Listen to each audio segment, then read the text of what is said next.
Good morning all of you. आज Kirchhoff's law discuss किया जाएगा। यूनिट सेकंड करंट इलेक्ट्रिसिटी का टॉपिक है Kirchhoff's law. What do you mean by Kirchhoff's law? Kirchhoff's in 1942 scientist थे Kirchhoff's, जिन्होंने 1942 में to solve a complicated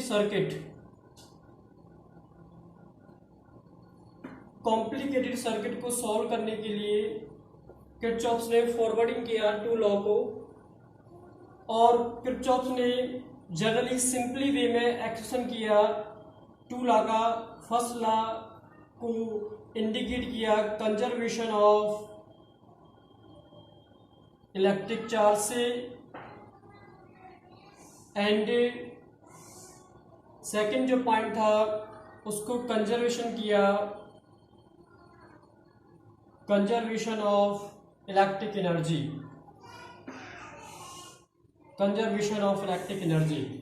तो Kirchhoff ने 1942 में टू लॉ को फॉरवर्ड किया, जिसमें इन्होंने फर्स्ट लॉ में कंजर्वेशन ऑफ इलेक्ट्रिक चार्ज को इंडिकेट किया और सेकंड लॉ में कंजर्वेशन ऑफ इलेक्ट्रिक एनर्जी को इंडिकेट किया। तो आज हम किरचॉफ्स लॉ के टू लॉ के बारे में डिस्कस करेंगे, जिन्होंने 1942 में कोई भी कॉम्प्लिकेटेड इलेक्ट्रिक सर्किट था उसको सॉल्व किया। तो सबसे पहला फर्स्ट लॉ है, जिसका नाम क्या है? किरचॉफ फर्स्ट लॉ या जंक्शन लॉ और करंट लॉ। किरचॉफ्स के ये थ्री लॉ है। एक फर्स्ट लॉ है, दूसरा जंक्शन लॉ, तीसरा करंट लॉ। तो फर्स्ट लॉ में क्या एक्सप्रेस किया किरचॉफ्स ने?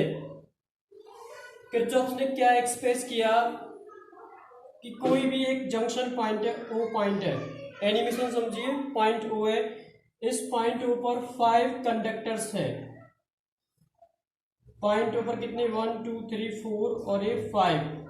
एक में करंट I1 है, एक में करंट I2 है, एक में करंट I3 है, एक में I4 है और एक में क्या है? I5 है।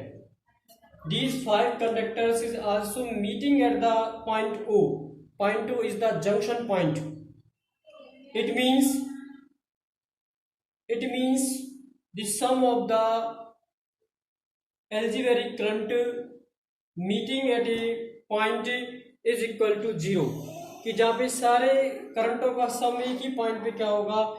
इक्वल टू 0 होगा। उसे क्या कहते हैं? किरचॉफ्स का फर्स्ट लॉ कहते हैं, या जंक्शन लॉ या करंट लॉ कहते हैं। तो इसका मतलब क्या हुआ कि if point first current direction of the current is radially towards the junction point is positive and away from the junction is negative. कि करंट की डायरेक्शंस, अगर पॉइंट ओ की तरफ करंट की डायरेक्शंस है तो वो पॉजिटिव आएगा। पॉइंट ओ से किसी भी करंट की डायरेक्शंस पॉइंट ओ से अवे है तो क्या आएगा? नेगेटिव आएगा। तो it means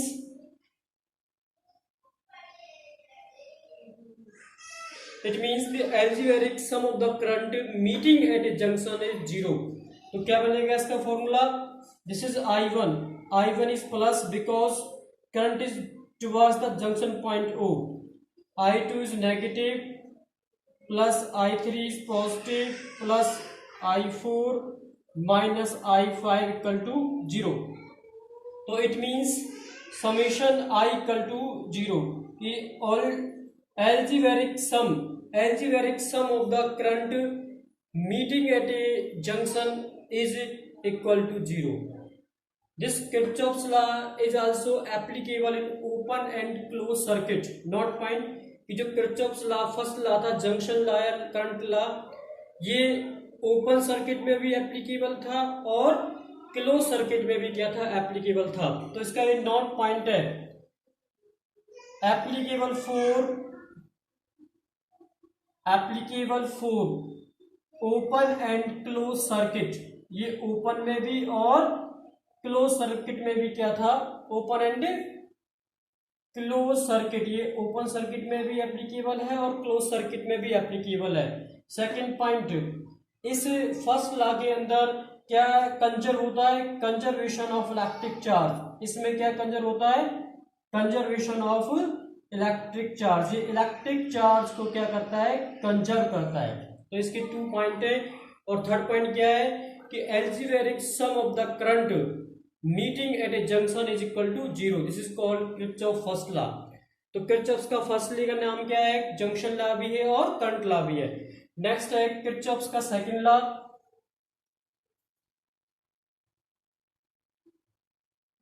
Kirchhoff second law.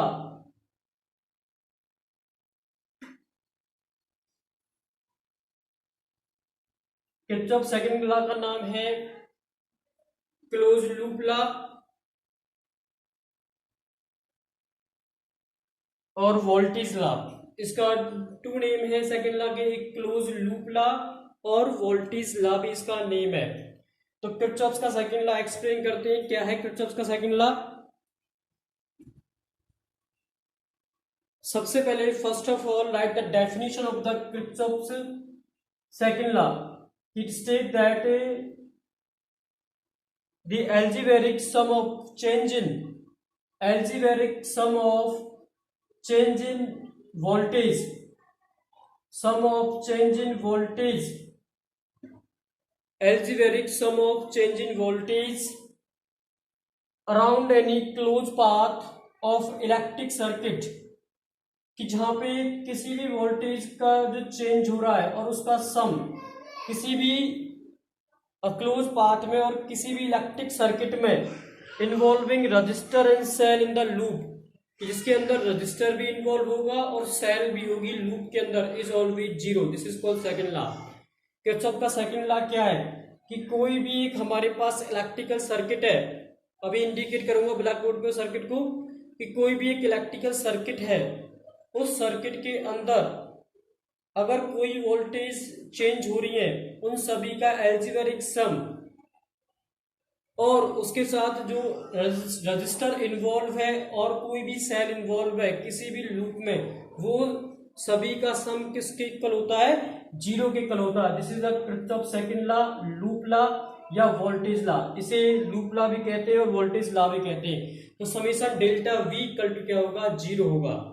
Once again Kirchhoff second law क्या है, it state that algebraic sum of the change in voltage, algebraic sum of the change in voltage around any closed path of electric circuit involving resistors and cell in the loop is equal to the 0, is called Kirchhoff second law. Kirchhoff second law के point है, first point क्या है, this is also applicable for, ये applicable है किसके लिए applicable है, for only close circuit, closed circuit के लिए एप्लीकेबल है। दूसरा पॉइंट, इसमें कंजर्वेशन ऑफ एनर्जी कंज्यूम होती है, कंजर्वेशन ऑफ इलेक्ट्रिक एनर्जी, कि जब इसमें इलेक्ट्रिक एनर्जी कंजर्व होगी या net change in energy of the charge after the electric charge complete any close path is 0 is called conservation of energy. कि जहां पे किसी भी क्लोज पाथ में जब कोई भी चार्ज कंप्लीट करता अपना सर्किट का पूरा, तो उसके अंदर नेट चेंज एनर्जी क्या होती है, 0 होती है। Next point third, electric force is conservative, electric force is conservative, इसके अंदर इलेक्ट्रिक फोर्स कंजर्वेटिव होता है। Kirchhoff second law follow from that electric force is conservative, and जब इलेक्ट्रिक फोर्स कंजर्वेटिव है तो इसका मतलब क्या, work done by it is 0। तो वर्क डन भी क्या होगा, इसके द्वारा 0 होगा, इलेक्ट्रिक फोर्स के द्वारा। तो there are 4 important point for the Kirchhoff second law. First point, for any close circuit, ये केवल क्लोज सर्किट के लिए एप्लीकेबल है। दूसरा पॉइंट, इसमें केवल कंजर्वेशन ऑफ इलेक्ट्रिक एनर्जी होती है और ये इलेक्ट्रिक फोर्स के अंदर कंजर्वेटिव होता है, और work done by it is 0, इसके अंदर जो वर्क डन होता है क्या होता है, 0 होता है। Now drive the formula for the Kirchhoff second law by the diagrams is, this is the 2 cell, first cell of EMF is E1, resistance is R1.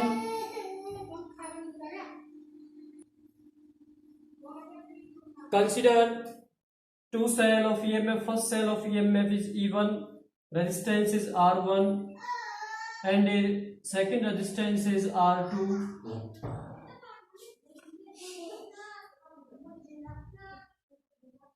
Second resistance is R2. Third resistance is R3. And second cell is EMF is E2. Point indicate A, B, C, D, E, F. A, B, C, D, E, F. First cell is emerging the current I1. Second cell is I2, and middle is I3. Sum of the I1 plus I2. I3 sum of the I1 plus I2. This is I1. This is I1. This is I2. This is the closed circuit for the Kirchhoff's second law. Now rule first. The EMF of the cell is negative. EMF of the cell is taken negative if one moves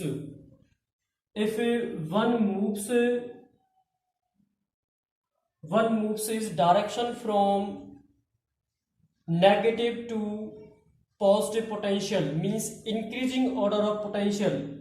तो first EMF of the cell is taken as negative, कि जो EMF of the cell is taken as negative कब लेंगे, कि जब one moves in the direction of increasing potential. कि जब EMF of the cell is negative कब होगा, कि जब कोई भी वन मूव्स या कोई पाथ मूव्स कर रहा है इंक्रीजिंग ऑर्डर ऑफ पोटेंशियल में from negative electrode to the positive electrode. तो EMF of the cell is negative. In opposite EMF of the cell is taken as positive if one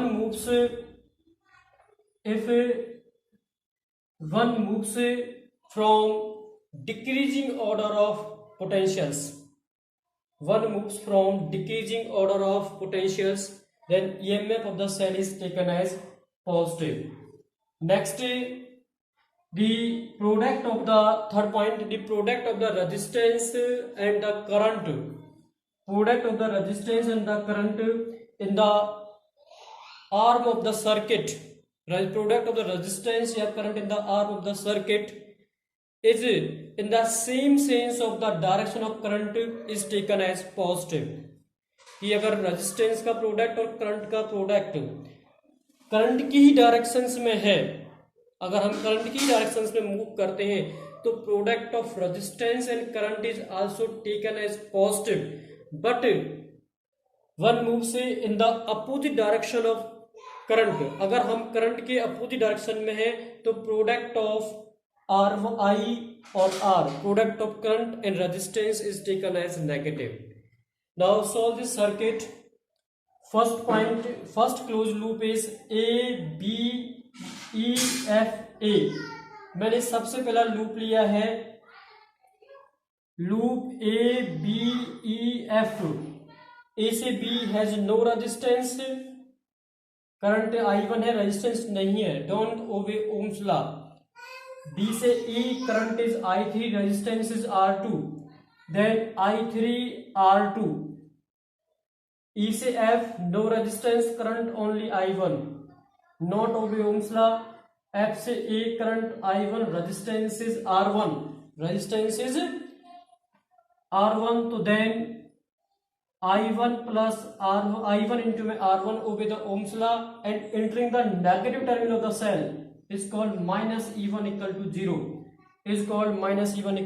So there E1 is equal to I3 R2 plus I1 R1. I3 R2 plus I1 R1.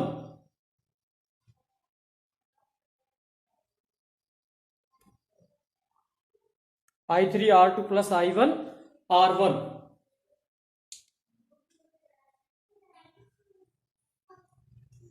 जो यहाँ पे conditions obey हुई है, first EMF of the cell is taken as negative, EMF of the cell is taken as negative if one moves in the increasing order of potentials, कि जब one move कर रहा है increasing order potential from negative to positive terminal of the cell, तो EMF of the cell is taken as negative, तो minus E1 equal to 0। तो E1 कितना आ गया, I3R2 plus I1 R1 plus I1 R1। Now second loop discuss, loop second A B C D E F A, आपने second loop लिया है A B C D F A, तो obey this rule, A to B no resistance, B to C no resistance, C to D entering the positive terminal of the cell is E2, entering कर रहे हैं हम किसमें, positive terminal of the cell E2 में। Next current is I2, resistance is R3, तो it means हम one moves कर रहे हैं ऐसे C2D जा रहे हैं, करंट हमारे अपोजिट आ रहा, तो इसका मतलब क्या होगा, minus I2 R3 minus I2 R3। देखो ऐसे हमारा पाथ क्या है, C2D है, करंट हमारे अपोजिट आ रहा, तो इसलिए क्या आ जाएगा, माइनस I2 R3।